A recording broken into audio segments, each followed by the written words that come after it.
এত সুন্দর আই মেকআপটা ক্রিয়েট করেছি, তোমাদের সঙ্গে শেয়ার না করলে তো পারি না থাকতে। তো চলো কীভাবে আই মেকআপটা ক্রিয়েট করলাম সেটাই আমি তোমাদেরকে একটু বলি। প্রথমে আমরা একটা ট্রানজ্যাকশন কালার নিয়ে নেব, সেটা হচ্ছে হালকা ব্রাউন কালার।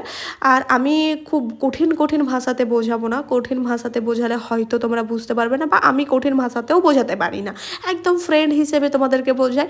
দেখতেই পেলে একটা ব্লেন্ডিং ব্রাশ নিয়ে আমি পুরো লিডে ট্রানজ্যাকশন কালারটাকে ব্লেন্ড করে নেওয়ার পর একটা ওয়াইন কালারের শ্যাডো নিয়ে একদম ছোট্ট ব্রাশ নিয়েছি, ব্রাশটার নাম্বার ঠিক মনে পড়ছে না।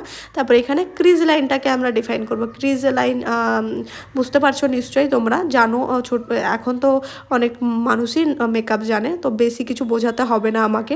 তারপরে একটা ব্ল্যাক আইশ্যাডো নিয়ে ভি শেপ নিয়ে একটু ডার্ক শেডে যাচ্ছি, বুঝতে পারছো, ডার্ক করছি একটু।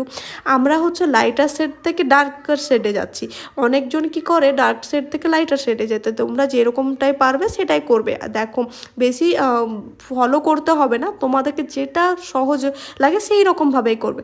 তারপরে এক ভালোভাবে ব্লেন্ডিং ব্রাশ নিয়ে হার্শ লাইন যাতে না থাকে তার জন্য ব্লেন্ড করে নিয়েছি। আর দুটো শিমারি শেড নিয়ে দুটো কালার আমি হচ্ছে লিডে অ্যাপ্লাই করেছি, আই বলে। তো বুঝতে পারছো তোমরা, তোমাদের আই শ্যাডো প্যালেটে যে কালারটা থাকবে অ্যাকর্ডিং তোমাদের শাড়ি তোমরা নিতে পারো।